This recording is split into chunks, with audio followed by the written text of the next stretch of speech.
500년 전에 마키아벨리라는 이탈리아 남자가 잘 나가다가 정권이 바뀌면서 말 그대로 이제 미건 말직 수준으로 이제 무너져 내린 거예요. 근데 당시 이제 집권자에게 군주의 덕목은 이런 것이니 내가 정리했으니 이 책을 읽고 나를 좀 채용해 주세요라는 목적으로 쓴 책이 여기는 마키아벨리 이제 군주론이 되는데요. 네네. 일단 군주론을 읽기 전에 정체 형태 3가지를 먼저 알아야 될 것 같아요.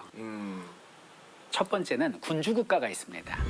군주국가는 흔히 말하는 왕이 나라를 다스리는 짐이 곧 국가다. 이게 군주국이야. 조선시대 태종 이방원, 세종대왕 이게 대표적인 예가 됩니다. 자, 두 번째는 입헌군주정이라는 게 있습니다. 입헌군주정은 헌법을 만들어 놓고 이 헌법이 왕의 권한을 어느 정도 제한할 수 있는 형태인데요. 쉽게 예를 들면 우리 가까이에는 일본이랄지 영국이랄지 태국이랄지 이런 나라들이 입헌군주정 국가에 비유할 수 있겠습니다. 자, 세 번째는 공화정입니다. 이 공화정은 말 그대로 국민의 대표. 이 국민의 대표는요, 여러 가지 이름으로 불릴 수 있어요. 대통령으로 불릴 수도 있고요. 주석이라고도 불릴 수도 있고요. 그래서 이 국민의 대표가 나라를 이끌어가는 형태, 이것을 공화정이라고 합니다. 그런데 지금부터 말하는 군주론이라는 건 뭐냐면 군주정, 왕이 가져야 될 덕목에 관한 책이잖아요. 총 26장으로 군주론이 이루어져 있습니다.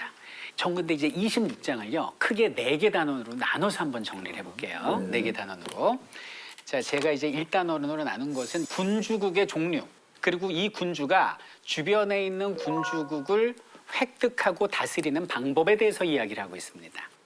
예를 들면 이런 식이에요. 내가 왕국의 왕이에요. 근데 옆에 있는 영토를 차지를 하는데 같은 언어와 같은 풍습과 비슷한 역사를 가진 나라를 통치하는 것은 어렵지가 않아요. 그런데 다른 언어, 다른 문화, 다른 역사를 가지고 있는 영토를 다스리는 데는 상당히 어렵다라는 거예요.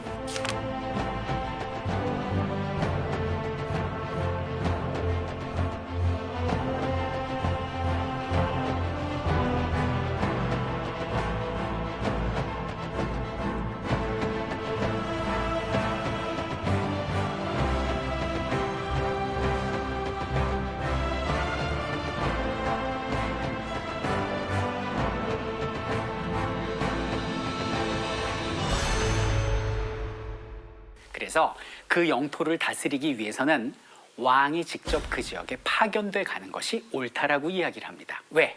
왕이 그 지역에 가 있으면 물산도 모이고 군대도 모이고 모든 행정이 모이다 보니까 그 지역이 점점 발전하게 될 테고, 그리고 그 지역 공무원들이 그 식민지 지역을 함부로 수탈하지도 못한다는 얘기예요. 백성들이 만약에 볼멘 소리라도 한다 치면 그것이 왕의 귀에 바로 들리기 때문에 그 지역 주민 입장에서는 왕이 직접 가 있는 것을 가장 안정적으로 여길 것이라는 것이죠. 그런데 만약에 왕이 갈 수 없다 그러면 그 영토의 거점에 식민지를 건설을 하고, 그것도 여의치 않을 때는 막강한 군대를 파견해라, 이런 내용을 1장부터 11장까지 이야기하고 있습니다. 두 번째로 왕이 가져야 될 반드시 중요한 요소, 군대다. 그리고 군사훈련 방법에 대해서 이야기를 하고 있어요.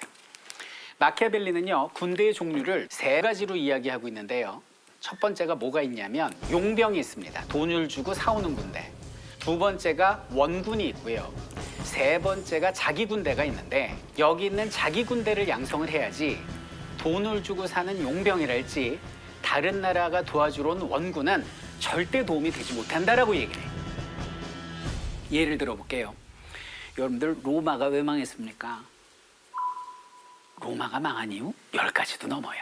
근데 그 중에 하나가 뭐냐면 저출산 문제가 있었어요. 여성들이 출산을 기피합니다. 이유가 여러 가지겠지만은 출산을 안 해. 그럼 저출산이면은 로마를 지킬 군대가 없잖아요. 그래서 당시 로마는 마침 난민처럼 남하하는 게르만족을 받아들여요. 그 게르만족이 오늘날로 따지면 북유럽 쪽 사람들. 이 사람들은 남부 유럽 이탈리아 사람들과 달리 피지컬이 굉장히 좋아요. 키도 크고 근육질이고. 그래서 이 사람들을 받아들여서 용병으로 쓰게 되죠. 결국 게르만족이 어떻게 합니까? 반란을 벌여서 로마가 망하게 돼요. 결국 여기 있는 마키아벨리가 말하는 왕이 국가가 강해지는 방법은 뭐다? 자주국방이다. 전우야, 내 나라는 내가 지킨다. 이것이 바로 마키아벨리가 12, 13, 14장에서 하는 얘기예요.